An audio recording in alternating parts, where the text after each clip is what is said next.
Hello student, आज का dictation संपादकीय मैटर है। स्टार्ट। शिक्षा विभाग की ओर से कोरोना संक्रमण के बढ़ते मामलों के कारण भले ही 9वीं और 11वीं की वार्षिक परीक्षा निरस्त की जा चुकी हो, लेकिन इस परीक्षा के प्रश्न पत्र जिलों में भेजने का काम चल रहा है।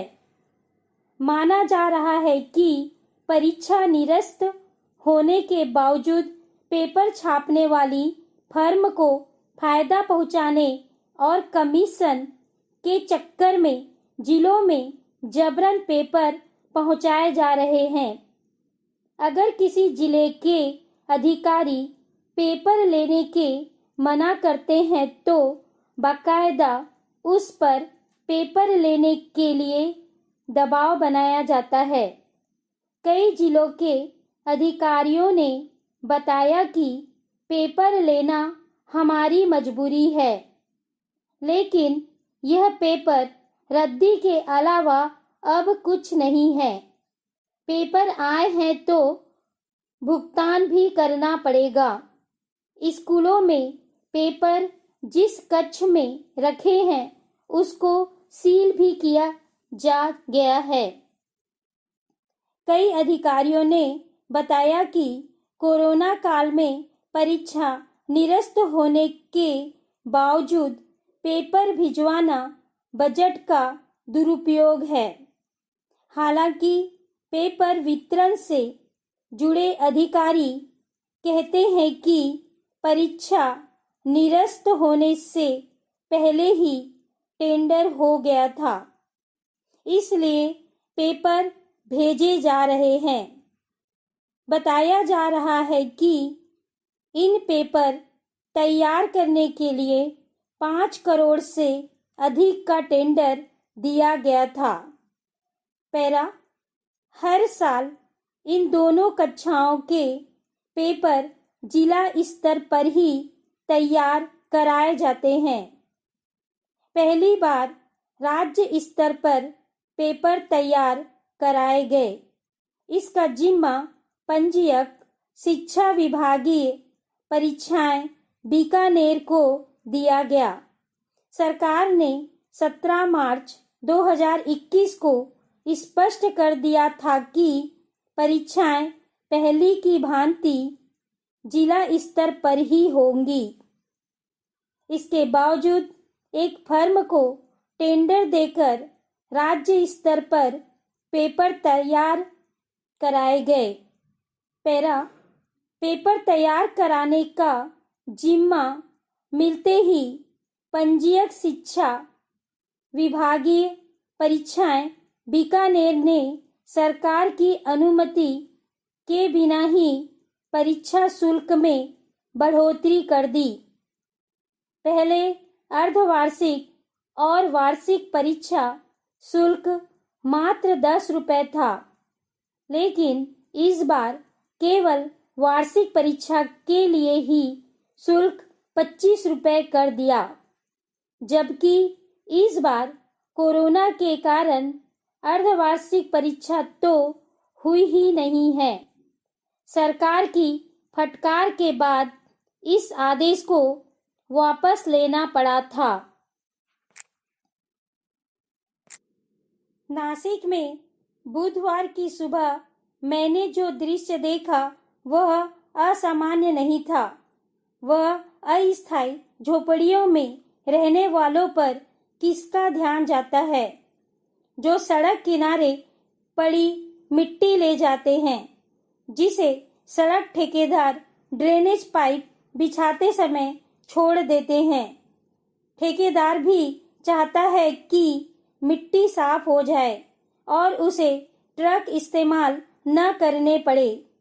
उधर झोपड़ी वाले बारिश से बचने के लिए इलाके को मिट्टी से समतल करना चाहते हैं। यह सभी के लिए फायदेमंद स्थिति है। पैरा, लेकिन उस दृश्य के बीच करीब 3 साल का छोटा बच्चा लाल रंग के खिलौने ट्रक में मिट्टी भरकर रस्सी से खींच रहा था और माता पिता की मदद कर रहा था। वह रोड पर ट्रक लाता, अपनी छोटी खूबसूरत हथेलियों से मिट्टी भरता और धीरे धीरे खींचकर झोपड़ी तक ले जाता। रास्ते में एक हादसा हो गया। उसका ट्रक पलट गया। उसे नहीं पता था कि वह क्या करे। वह रोने लगा।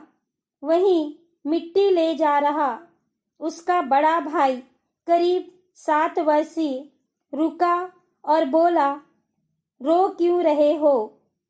एक्सीडेंट हो जाते हैं। ट्रक फिर सीधा करो, मिट्टी भरकर घर ले जाओ। बच्चे ने यही किया। उसके ट्रक का 2 बार और एक्सीडेंट हुआ, लेकिन वह परेशान नहीं हुआ। उसने वही किया जो सीखा था। पैरा, इससे मुझे मुंबई में लॉकडाउन से पहले का एक दृश्य याद आया, जिसमें एक 5 वर्षीय बच्चा माँ से पूछ रहा था कि वह खुद से दोस्तों के साथ म्यूनिसिपल पार्क में क्यों नहीं घूम सकता, जबकि माँ कहती है कि अपने बचपन में वह ऐसा करती थी। माँ के पास बस किसी दार्शनिक जैसा जवाब था, आजकल जमाना खराब है। बच्चे को कुछ समझ नहीं आया।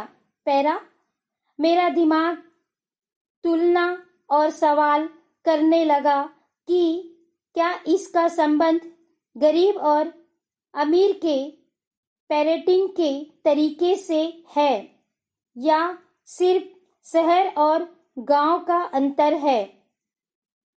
पैरा, पिछले हफ्ते जारी हुए ब्रिटिश प्ले सर्वे ने भी ऐसा ही कुछ कहा कि अमीर इलाकों के बच्चों को अकेले बाहर खेलने नहीं मिलता, जबकि एक पीढ़ी पहले उनके माता पिता ऐसा करते थे। पिछली पीढ़ी के कई अनाम खेल गायब हो गए हैं, जैसे पेड़ों पर चढ़ना और गिनना कि कौन सबसे ज्यादा शाखाओं पर चढ़ा। सर्वे में पाया गया कि हालांकि सड़क के खतरे और सुरक्षा की चिंता बच्चों को अकेले खेलने न जाने देने के पीछे मुख्य कारण थे, लेकिन एक जरूरी कारण यह भी था कि माता पिता को डर है कि बच्चों के खेलने के तरीके से उनकी पेरेंटिंग पर राय बनाई जाएंगी। पैरा, शायद इसीलिए ना ओमी फिशर जैसे लोगों ने यूके में अपनी तरह का पहला रोम घूमना नामक चैरिटी कार्यक्रम शुरू किया, जहां बच्चे बिना देख रेख के खेलते हैं।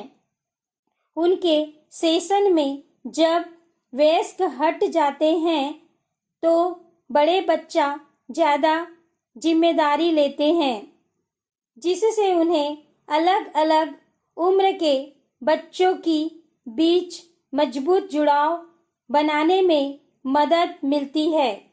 संक्षेप में, बड़े बच्चे संरक्षक की भूमिका अपनाते हैं और छोटे उनसे स्वाभाविक तरीके से सीखते हैं। पैरा, याद रखें कि इससे उनके लिए बिजनेस आइडिया छिपा है।